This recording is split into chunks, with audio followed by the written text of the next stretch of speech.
Mastery hub में आपका स्वागत है।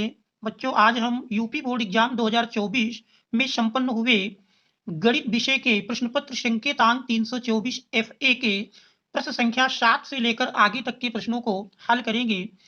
प्रश्न संख्या 1 से 6 तक के प्रश्नों का हल देखने के लिए आपको डिस्क्रिप्शन पर लिंक मिल जाएगा। उस लिंक के माध्यम से प्रश्न संख्या 1 से लेकर 6 तक के प्रश्नों का हल देख सकते हैं। अब हम देखते हैं प्रश्न संख्या 7। प्रश्न संख्या 7 में दिया है, निम्नलिखित में से किसी एक खंड को हल कीजिए, जिसमें एक का भाग में दिया है समीकरण निकाय, देख रहे हैं समीकरण 3 समीकरण दिए हैं, को कह रहा आप भी विधि से हल कीजिए। तो प्रश्न संख्या 7 का प्रश्न संख्या 7 के का में दिया है समीकरण निकाय, हमारे समीकरण दिए हैं 2x + 3y + 3z = 5। दूसरा समीकरण है x - 2y + z = -4 और तीसरा समीकरण है 3x - y - 2z = 3। तो इन समीकरणों को आव्यूह विधि से हल करना है। तो समीकरणों को आव्यूह समीकरण ax = b के रूप में लिखने पर आव्यूह समीकरण ax = b के रूप में लिखने पर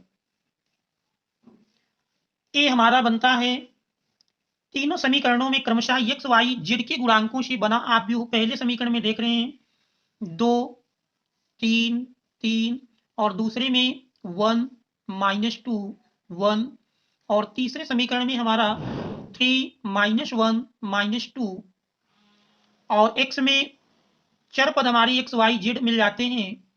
इक्वल टू b में तीनों समीकरणों में जो हमारा अचर पद आया है 5, -4, 3। तो सबसे पहले हम आव्यूह ए के सारणिक का मान निकालेंगे। मॉड ए इक्वल टू बनेगा मॉड ए इक्वल टू, अब इसमें हम पहली पंक्ति को लेकर प्रसार कर दें तो R1 को लेकर प्रसार करेंगे तो मिल जाएगा 2 × -2 तो -2 में -2 से गुणा करेंगे तो -2 × -2 माइनस, फिर -1 में 1 से गुणा होगा -1 × 1 -3 इंटू 1 × -2 -3 × 1 + 3 1 × -1 -3 × -2।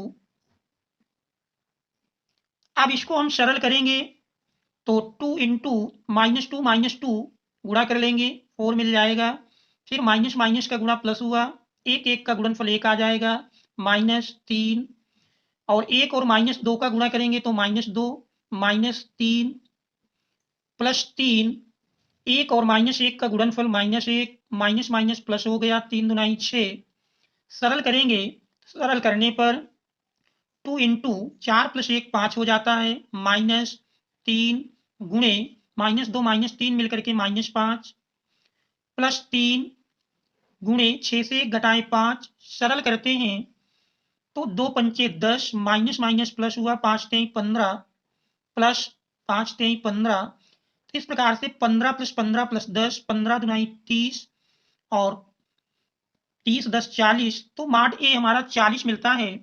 क्योंकि mod A does not equal to 0, इसलिए ए व्युत्क्रमणीय है, व्युत्क्रमणीय है। अब हम ए के सह गुणनखंड के मान निकालेंगे। ए के सह गुणनखंड अगर देखें, ए के सह गुणनखंड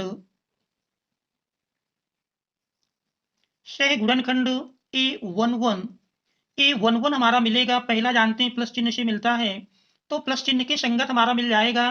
पहले में हमारा पहली पंक्ति और पहला स्तंभ छूट जाएगा तो -2 1 -1 -2 सरल कर लेंगे तो यही हमारा मिल जाएगा। -2 का गुणा करेंगे तो 4 माइनस माइनस माइनस प्लस हुआ, 1 1 का गुणनफल 1 तो 4 1 5, A11 5 मिलता है। अब A12 निकालेंगे तो इसका चिन्ह माइनस होता है।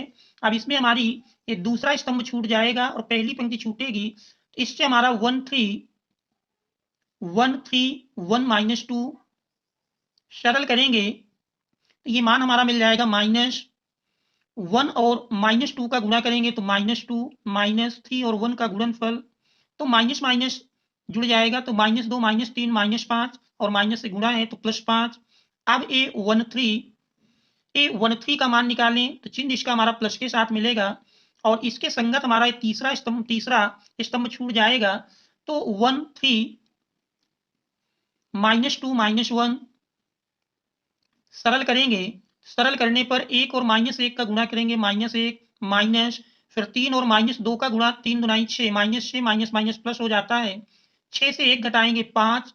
इसी प्रकार A12 का मान निकालेंगे, A21 हमारा मिलेगा, इसका चिन्ह जानते हैं माइनस होता है और इसके संगत अगर उपसारणिक लें तो फिर हमारा ये छूट जाएगा तो मिलेगा 3 3 3 3 और -1 -2। इसको सरल करेंगे, सरल करने पर -3 और -2 का गुणा किए -6 माइनस माइनस माइनस प्लस हो जाएगा, 3 1 का गुणनफल 3 तो -6 + 3 मिलकर के -3 माइनस माइनस प्लस हुआ तो +3 मिल जाता है।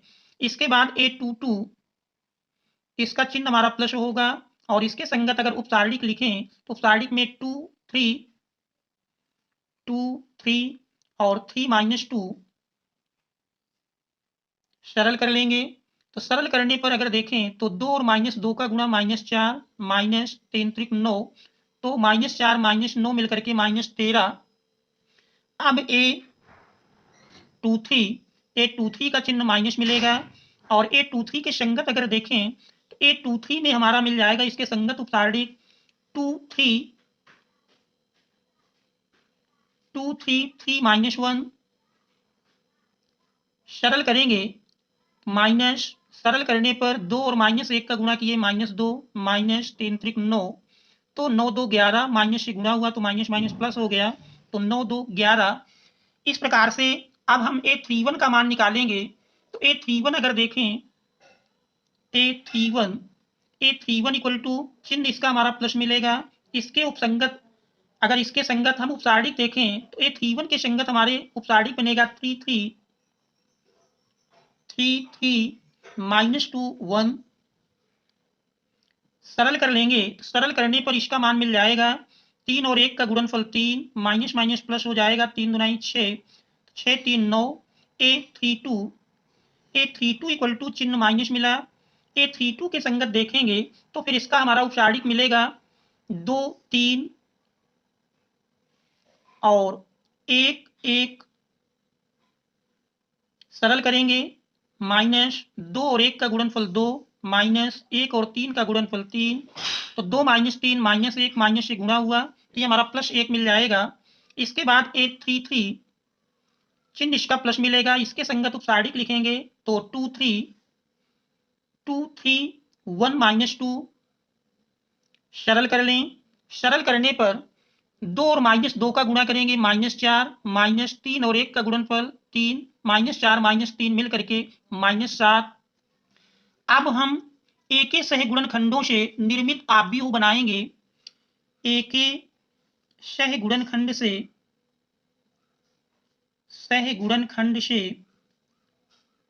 निर्मित आव्यूह, मान लीजिए C है तो C बराबर बनेगा, देख रहे हैं 5 5 5 3 -13 11 9 1 -7 तो ये हमारा ए के सहगुणनखंड से निर्मित आव्यूह प्राप्त होता है।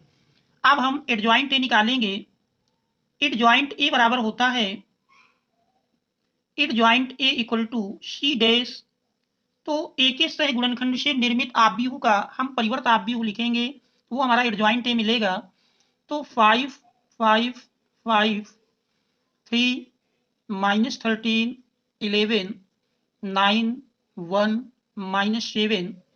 इसके बाद हम ए इनवर्स का मान ज्ञात करेंगे, ए इनवर्स इक्वल टू होता है एडजॉइंट ए अपान मॉड ए,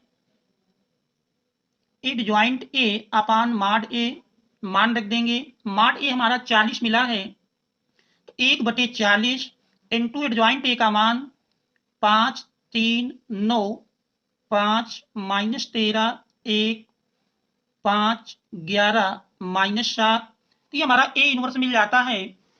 अब इस ए इनवर्स के मान को, क्योंकि हमारा आव्यूह समीकरण Ax इक्वल टू बी था, आव्यूह समीकरण Ax इक्वल टू बी में x इक्वल टू लिखेंगे तो x equal to A inverse B मिलेगा। तो हमारा आव्यूह समीकरण Ax equal to B, Ax equal to B से अगर हम x इक्वल टू लिखेंगे ए इनवर्स बी मिलेगा। ए इनवर्स बी का मान रख दिया जाए, x हमारा है X Y Z equal to A inverse का मान प्राप्त हुआ। ए इनवर्स का मान देखें तो मिला हुआ है 1/40, 5 5 5 पहला स्तंभ है, दूसरे स्तंभ में 3 माइनस 13 11 और 9 1 माइनस 7 इंटू बी। बी का मान अगर देखें तो बी हमारा है 5 माइनस 4 3। अब हम इस आव्यूह का इसके साथ गुणनफल निकालेंगे। 1/40 गुणा करने की प्रक्रिया है, पहले आव्यूह से हमको पंक्ति दूसरे से स्तंभ लेकर चलना है, तो 5 गुणे 5 प्लस 3 गुणे माइनस 4 प्लस 9 गुणे 3 और दूसरी पंक्ति का फिर गुणा करेंगे, 5 गुणे 5 माइनस 13 गुणे माइनस 4 प्लस 1 गुणे 3। आप तीसरी पंक्ति के साथ गुणा करेंगे, 5 गुणे 5 प्लस 11 गुणे माइनस 4 प्लस बल्कि माइनस 7 गुणे 3। सरल कर लेते हैं, सरल करने पर 1/40 5 5 25 minus 4 3 12 plus 9 3 27 5 5 25 minus minus plus हुआ और 13 चौको 52 प्लस 1 और 3 का गुणनफल 3 हो जाएगा। 5 5 25 माइनस 1 चौक 44 माइनस 7 3 21। अब इसको अगर हम सरल कर लें तो सरल करने पर 1/40 प्लस प्लस पहले जोड़ लेते हैं, 7 5 12 3 2 5 52 माइनस 12 दूसरे में जोड़ेंगे, 5 2 7 3 10 3 5 8 फिर 25 माइनस माइनस जुड़ जाएंगे, 4 1 5 4 2 6 और सरल करते हैं।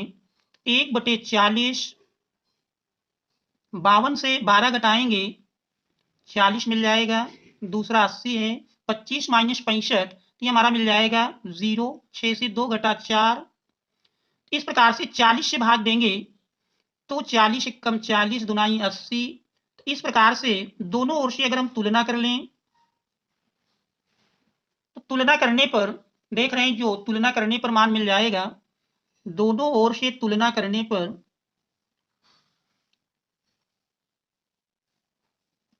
x equal to 1 Y equal to 2 और z इक्वल टू -1 ये मान प्राप्त होते हैं। यही हमारे समीकरण के अभीष्ट हल होंगे जो कि आव्यूह विधि से प्राप्त हुए हैं। यही हमारे इस दिए हुए प्रश्न का उत्तर हो जाएगा। अब अगर हम जांच करें कि हमारा प्रश्न का उत्तर सही है तो इसके लिए हमारा पहला आव्यूह समीकरण था 2x + 3y, 2x + 3y आव्यूह समीकरण दिया है 2x + 3y + 3z = 5। इसमें हम x y z के मान रख करके देखेंगे तो 2 × 1 + 3 × 2 + 3 × -1 = 5।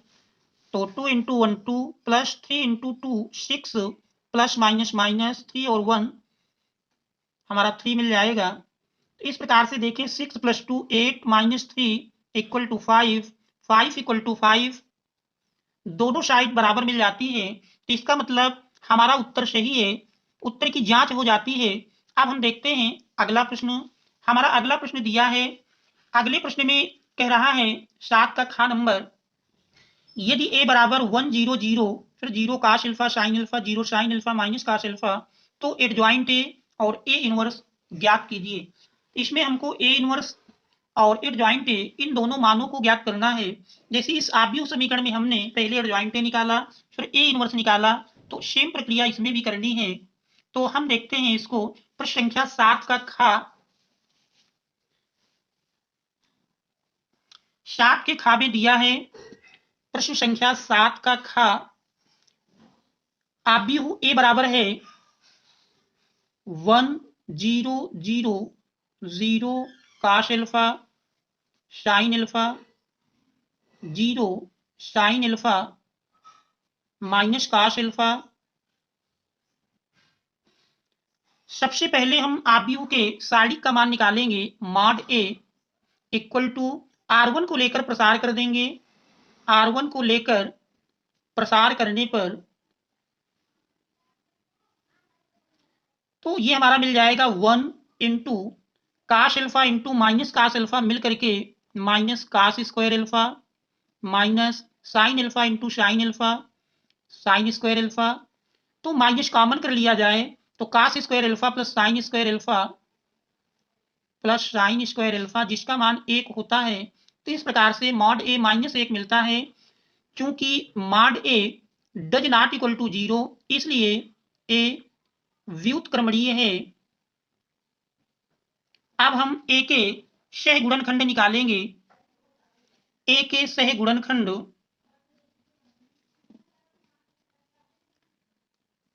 ए के सह गुणनखंड A11 का मान देखें प्लस, और प्लस के संगत हमारा मिल जाएगा काश alpha into minus cos alpha minus cos square alpha minus sine alpha into sine alpha minus sign square alpha. Minus common कर लिए तो -1 मिल जाएगा। अब A12 में देख रहे हैं चिन्ह माइनस मिल जाएगा, और इसके संगत अगर देखें तो 0 इंटू माइनस काश अल्फा 0 हो जाएगा, फिर -0 इंटू साइन अल्फा 0। तो इस प्रकार से A12 का मान 0। अब A13 में चिन्ह हमारा प्लस मिलेगा, और इसके संगत अगर देखें तो 0 इंटू साइन अल्फा 0, तो ये भी हमारा 0 मिल जाता है। अब A21 का मान यदि निकालें तो चिन्ह इसका माइनस, और इसके संगत अगर देखेंगे तो इसके संगत हमारा ये दूसरी पंक्ति छूट जाएगी, तो 0 इंटू काश अल्फा 0 मिल जाएगा माइनस साइन अल्फा इंटू 0, तो इसका मान भी 0 मिल जाता है। अब A22 इसका चिन्ह प्लस मिलेगा, और इसके संगत अगर देखें तो ये हमारा छूट जाएगा, और इसके संगत मिल जाएगा A22 में अगर देखें तो फिर ये हमारा और ये छूट जाएंगे, तो इसमें मिल जाएगा इसके संगत अगर उपसारणिक आप देखें तो इसके संगत उपसारणिक में 1 0 और 0 माइनस काश अल्फा। तो सरल करेंगे तो सरल करने पर इसका मान मिल जाता है माइनस काश अल्फा। A23 का मान लिखेंगे तो इसका चिन्ह माइनस मिलेगा, और इसके संगत अगर आप उपसारणिक देखें तो इसके संगत उपसारणिक मिलेगी 1 0 और 0 साइन अल्फा। सरल करेंगे तो ये बराबर हमारा मिल जाएगा माइनस साइन अल्फा। अब A31 का मान लिखेंगे, चिन्ह ये हमारा प्लस के साथ मिलेगा। इसके संगत उपसारणिक अगर देखेंगे तो A31 के संगत हमारी उपसारणिक मिलेगी 0 0 काश अल्फा साइन अल्फा। सरल करेंगे तो 0 मिल जाएगा। A32 का मान देखें, इस 32 के संगत हमारा जो उपसारणिक बनेगा इसका चिन्ह माइनस मिल जाएगा, और 32 के संगत उपसारणिक का मान आएगा 1 0 और 0 साइन अल्फा। सरल करेंगे तो माइनस साइन अल्फा के बराबर मिल जाएगा। अब A33 इसका चिन्ह प्लस बनेगा, और इसके संगत उपसारणिक देखें तो 1 0 0 काश अल्फा 1 0 0 काश अल्फा। सरल कर लेंगे इक्वल टू काश अल्फा मिल जाएगा। इस प्रकार से ए के सह गुणनखंड से निर्मित आव्यूह सह गुणनखंड से निर्मित आव्यूह अगर बनाएं, मान लीजिए सी इक्वल टू मिल जाएगा, सी का मान देख रहे हैं ए के सह गुणनखंड से निर्मित आव्यूह, पहला अवयव -1, दूसरा 0, तीसरा भी 0 है। फिर अगला दूसरी पंक्ति में 0 minus cos alpha minus sine alpha. तीसरी पंक्ति में 0 minus sine alpha cos alpha. तो ये हमारा ए के सह गुणनखंड से निर्मित आव्यूह बना। अब हम एडजॉइंट ए लिखेंगे। एडजॉइंट ए इक्वल टू होता है सी डैश, यानी सह गुणनखंड से निर्मित आव्यूह का परिवर्ताव्यूह। इसका परिवर्ताव्यूह लिखेंगे -1। पहली पंक्ति को पहले स्तंभ में लिख दें। अब दूसरी पंक्ति को दूसरे स्तंभ में लिखेंगे तो 0 minus cos alpha minus sine alpha. तीसरी पंक्ति को तीसरा स्तंभ बनाएंगे तो 0 minus sine alpha 0 minus sine alpha cos alpha. तो ये हमारे एडजॉइंट ए का मान हो गया। तो एक तो एडजॉइंट ए निकालना था, दूसरा ए इनवर्स ज्ञात करना है। तो ए इनवर्स इक्वल टू होता है A inverse equal to adjoint A upon mod A. मान रख देंगे। मॉड ए हमारा -1 मिला था, तो 1 अपान -1 into adjoint A -1 0 0 0 minus cos alpha minus sine alpha 0 minus sine alpha cos alpha. अब -1 से यदि इसमें हम गुणा कर दें तो फिर ए इनवर्स का मान मिल जाएगा। A inverse equal to minus से गुणा करने में सारे चिन्ह बदल जाएंगे, माइनस वाला प्लस हो जाएगा। 1 0 0 0 काश alpha sine alpha 0 sine alpha minus cos alpha. इस प्रकार से ये ए इनवर्स का मान मिल जाता है। तो यही हमारे इस दिए हुए प्रश्न के उत्तर हो जाएंगे। एक तो हमको एडजॉइंट ए निकालना था, एडजॉइंट ए का मान देख रहे हैं मिला है -1 0 0 इस प्रकार से, और ए इनवर्स का मान ये प्राप्त हुआ है। तो यही हमारे इस दिए हुए प्रश्न के उत्तर होंगे। अब हम देखते हैं अगला प्रश्न। हमारा अगला प्रश्न दिया है प्रश्न संख्या 8, निम्नलिखित में से किसी एक खंड को हल कीजिए जिसमें का भाग में दिया है सिद्ध कीजिए कि r त्रिज्या के गोले के अंतर्गत अधिकतम आयतन के बेलन की ऊंचाई 2r अपान √3 है। तो प्रश्न संख्या 8 का क्या r त्रिज्या के गोले के अंतर्गत एक गोला है जिसकी त्रिज्या कह रहा r है, और इस r त्रिज्या के गोले के अंतर्गत अधिकतम आयतन के बेलन, इसके अंतर्गत एक अधिकतम आयतन का बेलन हमको सिद्ध करके लाना है। एक बेलन दिया है,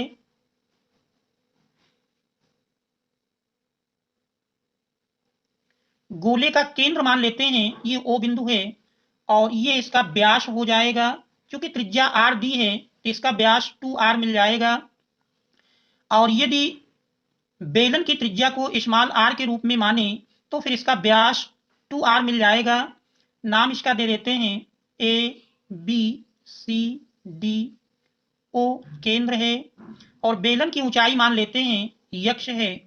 बेलन की ऊंचाई बराबर यक्ष, और इस बेलन का व्यास 2r के बराबर मिल जाएगा।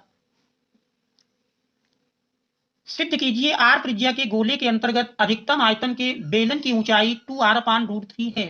तो अगर इस समकोण त्रिभुज ABC में हम देखें, समकोण त्रिभुज ABC में यदि पाइथागोरस की प्रमेय लगाएंगे तो AC² इक्वल टू मिलेगा AB² प्लस BC²।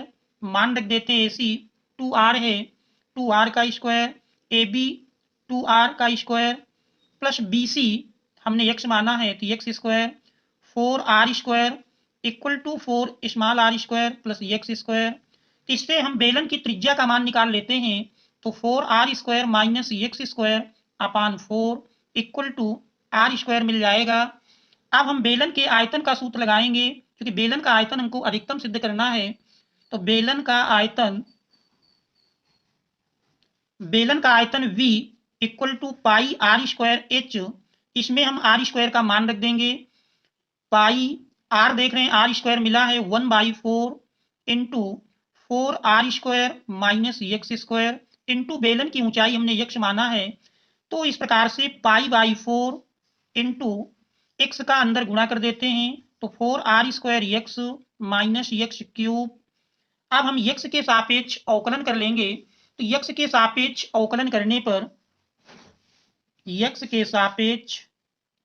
अवकलन करने पर dv upon dx equal to π/4 अचर पद है इंटू 4r² अचर है, यक्स का करेंगे 1 मिल जाएगा, माइनस यक्स क्यूब का 3x²। तो इस प्रकार से π/4 इंटू 4r² माइनस 3x² फलन के उच्चतम या न्यूनतम मान के लिए dv अपान dx को 0 के बराबर कर देंगे। तो उच्चतम या न्यूनतम मान के लिए, उच्चतम या न्यूनतम मान के लिए dv upon dx equal to 0। तो dv अपान dx को 0 के बराबर करेंगे तो π/4 into 4r² minus 3x² equal to 0। सरल करते हैं तो सरल करने पर इसका मान मिल जाएगा, सरल करेंगे तो इसका मान आ जाएगा 4r² minus 3x² equal to 0। या हमको बेलन की ऊंचाई का मान दिखाना था, तो बेलन की ऊंचाई minus 3x² equal to minus 4r², minus minus cancel कर दें तो x² इक्वल टू मिल जाएगा 4r² अपान 3, या x इक्वल टू लिखेंगे तो 2r अपान √3, ये बेलन की ऊंचाई का मान मिलेगा। अब dv अपान dx जो हमारा प्राप्त हुआ है, मान लीजिए क्वेश्चन नंबर 1 है, इसका पुनः x के सापेक्ष यदि अवकलन कर लें तो पुनः x के सापेक्ष अवकलन करने पर पुनः dv अपान dx का x के सापेक्ष अवकलन करने पर dv अपान dx मिला है π/4 dv upon dx equal to π/4 into 4r² minus 3x²। इसका पुनः हम x के सापेक्ष अवकलन करेंगे तो d² अपान dx², π/4 अचर है, 4r² अकेला अचर है, 0 मिल जाएगा, माइनस 3 इंटू x² का 2x। इस प्रकार से सरल करते हैं तो माइनस π/4 इंटू 6x सरल करेंगे तो 2 दूनाई 4, 2 तिहाई 6, तो minus 3π/2 into x equal to 2r upon √3 पर d² upon dx² equal to minus 3π/2 into x के स्थान पर मान रख देंगे 2r अपान √3, 2 कैंसिल कर दिए। तो इस प्रकार से देख रहे हैं इसका मान मिल जाता है माइनस √3 से 3 कैंसिल कर देंगे तो माइनस √3 πr अर्थात निगेटिव मिल जाता है, और निगेटिव मान दर्शाता है कि x equal to 2r upon √3 पर बेलन का आयतन महत्तम है, बेलन का आयतन महत्तम है। यही हमको सिद्ध करके लाना था। यही हमारे दिए हुए इस प्रश्न में दिया है कि हमारे प्रश्न में दिया है सिद्ध कीजिए कि r त्रिज्या के गोले के अंतर्गत अधिकतम आयतन के बेलन की ऊंचाई 2r अपान √3 होगी। तो इस प्रकार से देख रहे हैं 2r अपान √3 ऊंचाई पर बेलन का आयतन अधिकतम या महत्तम है, तो यही हमको इसमें सिद्ध करना था। इस प्रकार से प्रश्न हमारा सिद्ध हो जाता है। अब हम देखते हैं अगला प्रश्न। हमारा अगला प्रश्न दिया है, प्रश्न संख्या 8 का ख है, क्या सिद्ध कीजिए कि integration 0 to pi x tan x upon sec x plus tan x dx equal to π/2 π-2। तो ये हमारा प्रश्न दिया है। प्रश्न संख्या 8 का ख, 8 के ख में दिया है, हमको सिद्ध करके लाना है। मान लेते हैं integration i equal to limit 0 से पाई है x tan x upon sec x plus tan x dx, हमको सिद्ध करके लाना है π/2 इंटू π-2, ये हमको सिद्ध करके इसमें लाना है। तो इसमें मान लेते हैं, माना i इक्वल टू इंटीग्रेशन 0 से पाई x tan x upon sec x plus tan x dx, ये हमारा समीकरण नंबर 1 हो गया। अब इसमें हम प्रॉपर्टी नंबर 4 का प्रयोग करेंगे तो प्रगुण नंबर 4 से मिल जाएगा इंटीग्रेशन 0 से पाई π-x tan π-x अपान sec π-x plus tan π-x dx सरल कर लेंगे तो सरल करने पर 0 से pi minus X, tan pi minus X equal to होता है -10x upon sec pi minus X minus sec x plus 10 pi minus X minus 10x dx। तो इस प्रकार से यदि ये माइनस चिन्ह पहले कर लेते हैं, minus pi minus x 10x अपान हर में देख रहे हैं दोनों से माइनस कॉमन मिल जाएगा तो sec x plus 10x dx minus minus cancel कर देते हैं तो ये हमारा समीकरण नंबर 2 बन जाता है। अब यदि हम समीकरण 1 और 2 को आपस में जोड़ लें, समीकरण 1 प्लस 2 जोड़ेंगे तो i प्लस आई मिलकर के 2i इक्वल टू इंटीग्रेशन 0 से पाई, देख रहे दोनों समीकरणों का हर समान है, लाशा ले लिए सेक एक्स प्लस 10x। अब हमारा अंश में भी 10x कॉमन है, 10x भी कॉमन कर लें तो x plus pi minus x, 10x हमने कॉमन कर लिया तो x कैंसिल हो जाएगा। तो इस प्रकार से पाई अचर है, पहले लिख लेते हैं 0 से पाई 10x अपान सेक एक्स प्लस 10x। यदि इसमें हम हर की संयुग्मी संख्या से अंश और हर दोनों में गुणा कर लें तो सेक एक्स माइनस 10x से अंश हर दोनों में हम गुणा कर लेते हैं। तो इस प्रकार से देखेंगे 2i इक्वल टू इंटीग्रेशन 0 से पाई, हर देख रहे हैं प्लस माइनस वर्गांतर हो जाएगा sec square x minus 10 square x और 10x का अंदर गुणा कर दें तो sec x 10x minus 10 square x dx। आप चूंकि 10 स्क्वायर एक्स का समाकलन नहीं जानते हैं तो इसको हम चेंज कर लेंगे सेक स्क्वायर एक्स के पदों में 0 से पाई सेक एक्स 10x और 10 स्क्वायर एक्स इक्वल टू होता है सेक स्क्वायर एक्स माइनस 1, लिख सकते हैं sec square x minus 1 dx upon sec square x की जगह 1 प्लस 10 स्क्वायर एक्स रखेंगे तो 1 plus 10 square x minus 10 square x, 10 square x plus minus cancel हो जाएगा। तो इस प्रकार से इसका मान मिल जाता है 0 से पाई सेक एक्स 10x का sec x 10x minus sec square x minus minus plus हुआ 1 dx। अब हम समाकलन कर लें, सेक एक्स 10x का समाकलन मिलेगा sec x minus sec square x का समाकलन 10x प्लस 1 का x और लिमिट हमारी 0 से पाई।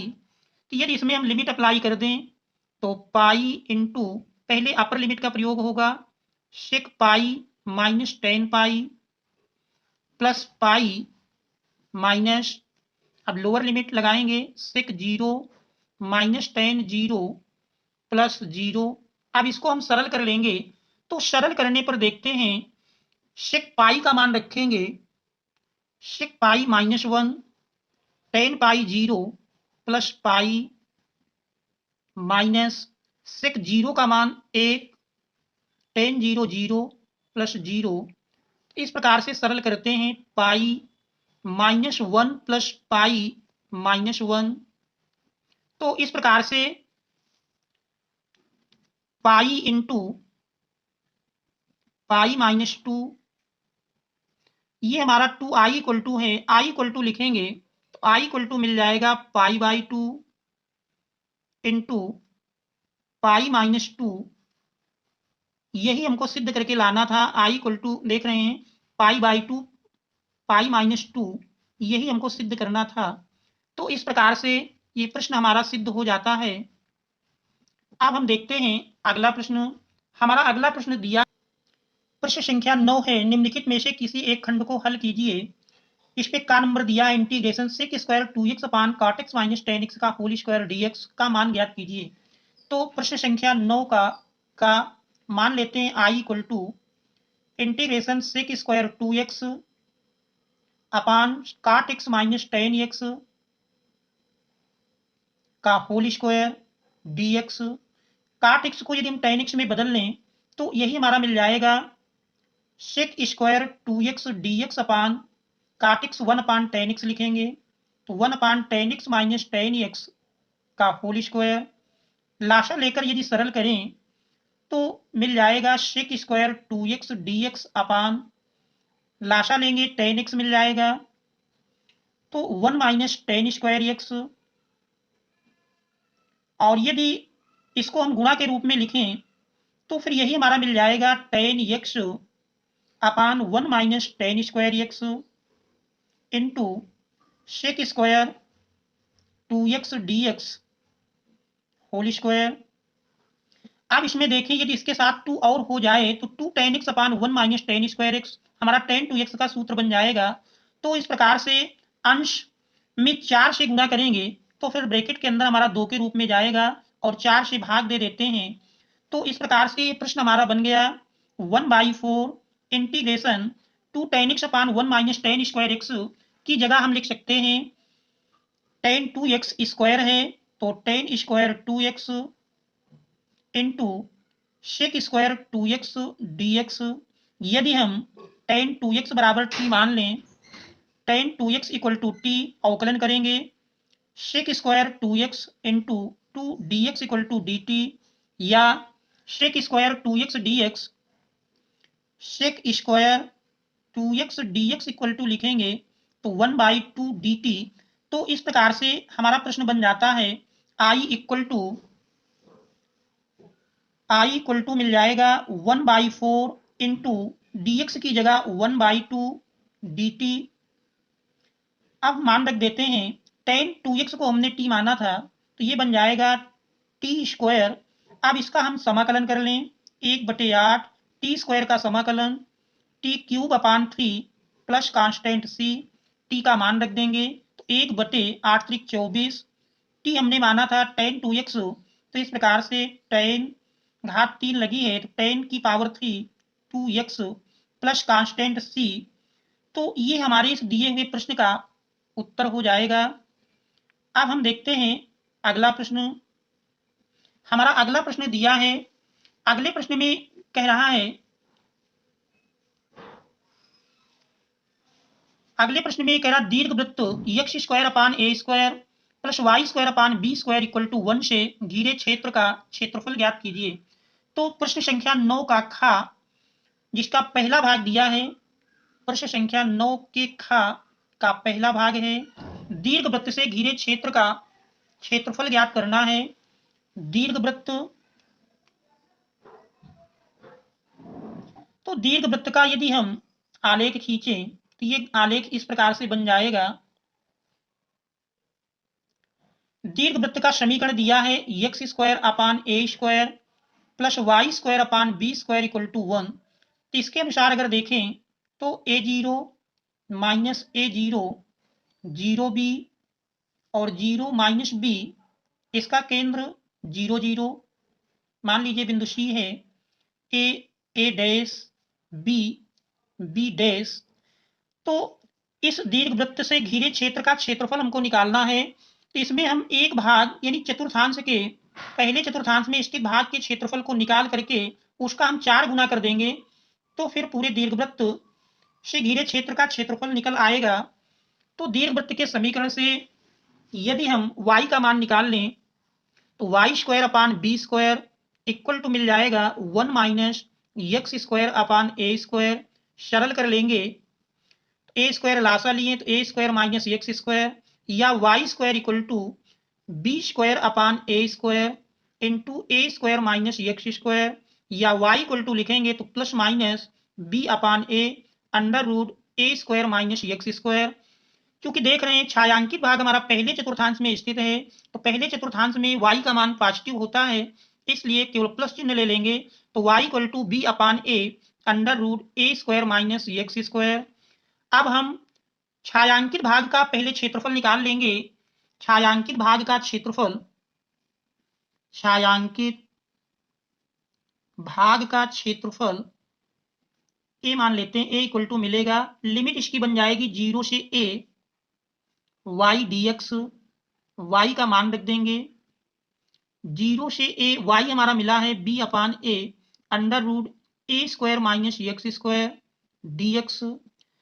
तो इस प्रकार से अगर देखेंगे तो अंडर रूट ए स्क्वायर माइनस एक्स स्क्वायर का समाकलन होता है बी अपान ए, हमारा अचर है बाहर कर लेते हैं, और अंडर रूट ए स्क्वायर माइनस एक्स स्क्वायर का समाकलन 1/2 X under root A square minus x square plus A square sine inverse X upon A, ये इसका समाकलन है। अब इसमें हम लिमिट अप्लाई कर देंगे जो कि 0 टू ए है।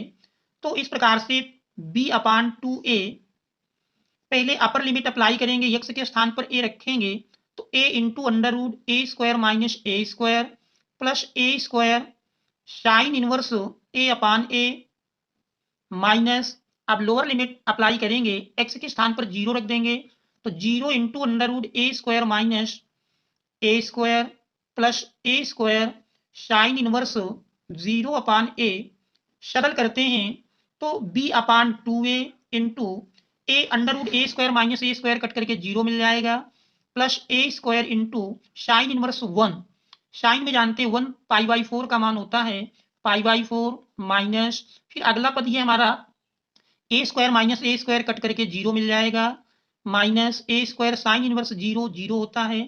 तो इस प्रकार से b अपान 2a इंटू ए स्क्वायर इंटू π/4, एक ही एक घात कैंसिल कर दें तो इस प्रकार से मिल जाएगा। इस प्रकार से अगर देखें तो ये हमारा pi A B upon 4a 4 into 2 sine inverse 1 sine 90 अंश का मान होगा तो ये हमारा π/2।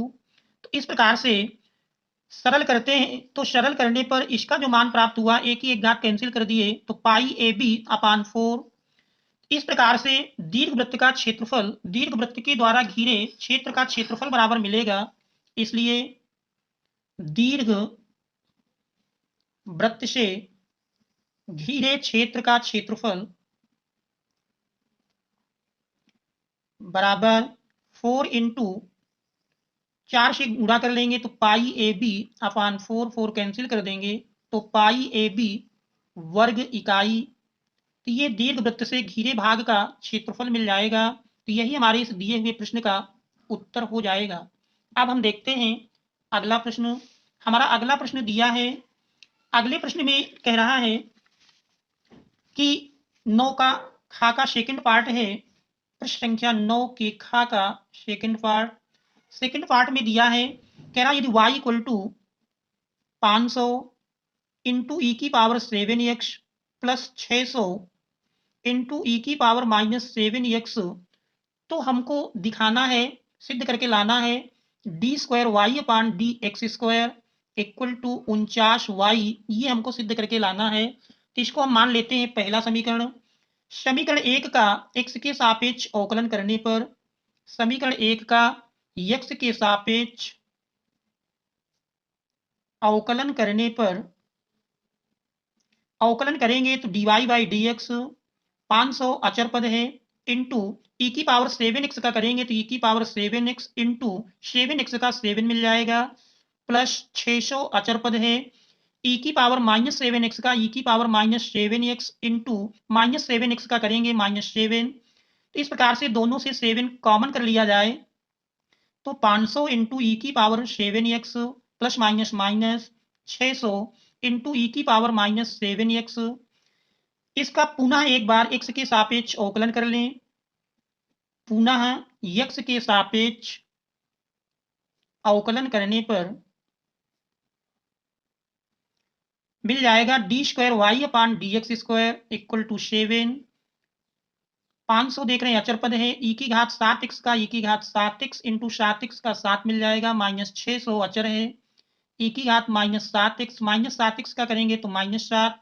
फिर देख रहे हैं दोनों से 7 कॉमन कर रहे हैं, 7 कॉमन कर लें तो 500 इंटू ई की घात 7x माइनस माइनस का गुणा प्लस 600 इंटू ई की घात माइनस 7x, 7 और 7 का गुणनफल करेंगे 49 और ब्रैकेट के अंदर देख रहे हैं जो दिया है वो हमारा समीकरण 1 में बराबर y के है, तो इसको हम y के बराबर लिख सकते हैं, समीकरण 1 से प्राप्त होता है। तो इस प्रकार से d square y upon d x square equal to 49y, यही हमको सिद्ध करना था।